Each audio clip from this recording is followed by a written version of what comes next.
क्या आप जानते हैं कि महिलाओं को होने वाले मासिक धर्म का पुराणों में उल्लेख शामिल है?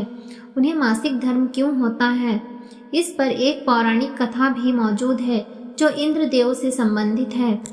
भगवत पुराण में वर्णित एक कथा के अनुसार एक बार बृहस्पति, जो देवताओं के गुरु थे, वे इंद्रदेव से काफी नाराज हो गए। इसके चलते असुरों ने देवलोक पर आक्रमण कर दिया और इंद्र को अपनी गद्दी छोड़कर भागना पड़ा। असुरों से खुद को बचाते हुए वे सृष्टि के रचनाकार भगवान ब्रह्मा के पास पहुंचे और उनसे मदद मांगने लगे। तब ब्रह्मा जी ने उन्हें बताया कि उन्हें एक ब्रह्म ज्ञानी की सेवा करनी चाहिए। यदि वह प्रसन्न हो जाए तभी उन्हें उनकी गद्दी वापस प्राप्त होगी। आज्ञा अनुसार इंद्रदेव एक ब्रह्म ज्ञानी की सेवा में लग गए, लेकिन वह इस बात से अनजान थे कि उस ज्ञानी की माता एक असुर थी, इसलिए उनके मन में असुरों के लिए एक विशेष स्थान था। इंद्रदेव द्वारा अर्पित की गई सारी हवन की सामग्री जो देवताओं को चढ़ाई जाती है, वह ज्ञानी उसे असुरों को चढ़ा रहा था। इससे उनकी सारी सेवा भंग हो रही थी। जब इंद्रदेव को सब पता लगा तो वे बेहद क्रोधित हो गए और उन्होंने उस ब्रह्म ज्ञानी की हत्या कर डाली।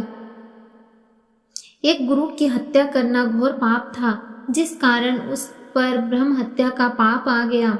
ये पाप एक भयानक राक्षस के रूप में इंद्र का पीछा करने लगा।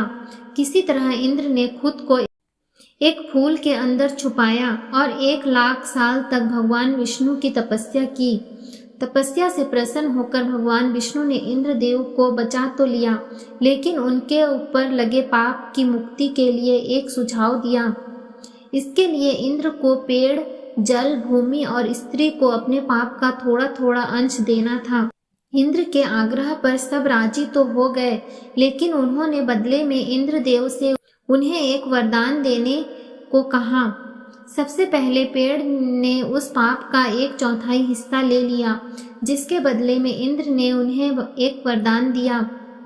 वरदान के अनुसार पेड़ चाहे तो स्वयं ही अपने आप को जीवित कर सकता है। इसके बाद जल को पाप का हिस्सा देने पर इंद्रदेव ने उन्हें अन्य वस्तुओं को पवित्र करने की शक्ति प्रदान की।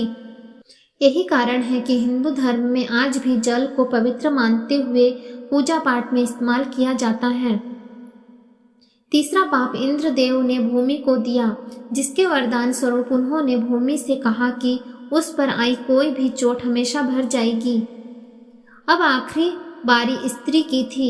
इस कथा के अनुसार स्त्री को पाप का हिस्सा देने के फलस्वरूप उन्हें हर महीने मासिक धर्म होता है, लेकिन उन्हें वरदान देने के लिए इंद्र ने कहा कि महिलाएं पुरुषों से कई गुना ज्यादा काम का आनंद उठाएंगी। इस दौरान वे ब्रह्म हत्या यानी कि अपने गुरु की हत्या का पाप ढो रही होती हैं, इसलिए उन्हें अपने गुरु तथा भगवान से दूरी रखने को कहा जाता है। यही कारण है कि प्राचीन समय से ही मासिक धर्म के दौरान महिलाओं को मंदिर जाने की मनाही थी। इसी तरह की और पौराणिक कथा सुनने के लिए हमारे इस चैनल को लाइक और सब्सक्राइब जरूर करें। धन्यवाद।